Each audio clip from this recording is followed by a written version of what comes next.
Joining me to take your questions tonight is Joe Moreno. Joe is a former federal prosecutor. He joins me live from Washington. Joe, welcome back to the program.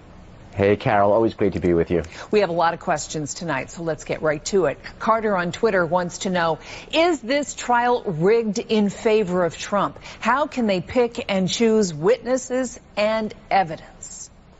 Carter, great question. I mean, this is not going to be anything like a fair and objective trial that we would normally see in our criminal justice system. You know, for the first part, you have politicians that are serving as the judge and jury. So they are setting the rules for the trial, and then they are making the decision about the outcome. So right away you have something there that you would never see in a normal trial situation. Half the people in the Senate have already indicated how they will vote, either one way or the other, before the trial has even started. There's even a few that are actually running to replace President Trump in this year's election. So you have, first off, a pool of individuals who are definitely not impartial here.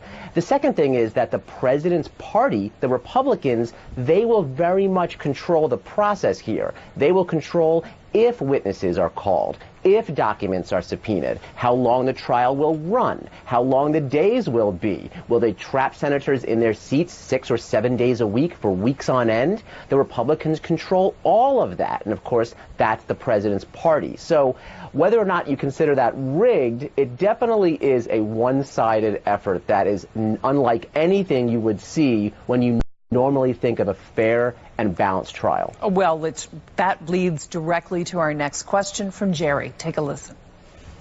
How much impact can the Democrats have in the Senate on the process? Joe? Jerry, it all comes down to majority control. The Republicans have it, the Democrats don't. So the way I see it, they have basically two ways to assert as much influence as they can over this process. One is to convince a handful of Republicans to vote with them on individual issues. So if the Democrats can stay unified and can convince 4 Republicans to vote with them in terms of things like whether to subpoena witnesses, who those witnesses should be, what kinds of questions should be allowed, all those kinds of things, that's one way they could assert some influence. The other way is through basically reaching out to the public, going straight to the media, over the heads of the Republicans and saying, look, this is not what the framers intended. They wanted us to hold fair trials in the Senate, and this is anything but. So I think that's the second way the Democrats could try to assert themselves. But at the end of the day, majority controls. Republicans have that majority, and most likely they will run this Senate trial the way they see that they want to. Our next question comes from Chris, Joe, and he asks, how will the rights of the American public be protected then by a trial that is already acknowledged to be carried out with cooperation between the White House and Senate Republicans? Yeah, Chris, there was that news reporting a few weeks ago where it seemed very much like Republicans were working directly with the White House in the run-up to this trial. It was not their finest hour. I mean, like we just said, it's a political process, and a lot of people have already shown their cards. But come on, let's at least try to pretend it's a fair process. And when you have the majority party actively working with the president's defense team, that looks horrible. So I agree. The optics are not starting off on a good foot. I think the accountability lies with the American people. They're going to watch this ordeal over the coming days and weeks. And if the American people don't think this was conducted properly, a lot of members of Congress might find themselves facing the wrath of those voters come November. Joe, I have a question for you. What exactly then are senators going to swear to when the Chief Justice swears them in? They'll make a very generic swearing in to say that they will look at the evidence fairly, they will judge the evidence, and they will, basically come to a conclusion as to whether the president is guilty or not based on just the evidence and not passions, not emotion, not outside influences, much like a juror would. So they are swearing allegiance to the Constitution, to the principles of justice and fairness. That being said, there's not a heck of a lot to actually hold them accountable to that swearing in, unlike, like we said, the American people in next year's election. Well, our next comment comes from Oliver, and he writes, this trial should be held in a court of law because the Senate will simply vote along party lines. Joe, is that even possible? Yeah, Oliver, it's really not. If you remember, during the Robert Mueller Russia probe, there was a lot of discussion about whether a sitting president can be charged with a federal crime. Most individuals, including our Justice Department, feel that he cannot. That the way to discipline a sitting president is the impeachment process, this very process that we're going through.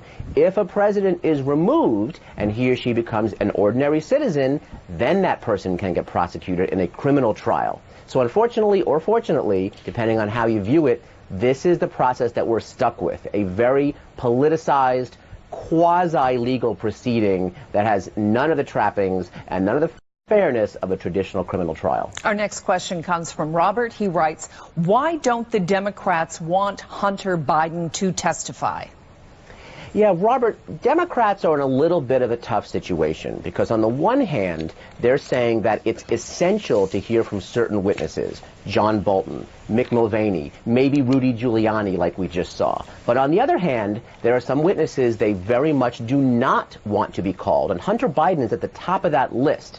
I imagine that the Democrats would say, look, whatever Hunter Biden's arrangement was with Burisma, whatever problems he's had in his personal life, and there are some issues there, they are not relevant to what President Trump did last year when it came to Ukraine. And it would become a sideshow. It would become basically a spectacle that would take away attention from the real issue here, which is President Trump's conduct. So I think that if the issues of witnesses comes up, and I do believe it will, you will see some mighty fighting over which witnesses are relevant.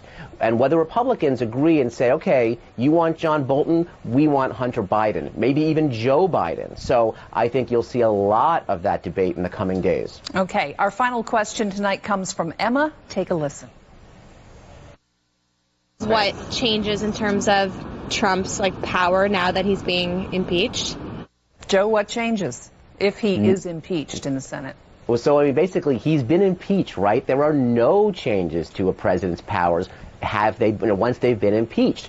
Bill Clinton continued on, finished his second term. No change in what you can do, the laws you can sign, your ability to conduct foreign policy, military policy, anything like that. Your powers are unchanged. You are simply an impeached president. There's that asterisk next to your name. Now, if he's removed, of course, then he's out of office, right? So it will be really, really interesting to see, of course, what happens.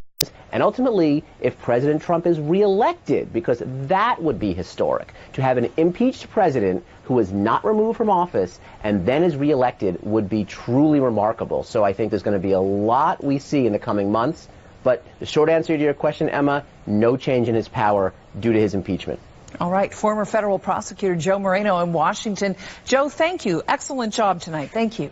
Thanks, Carol. Always a pleasure.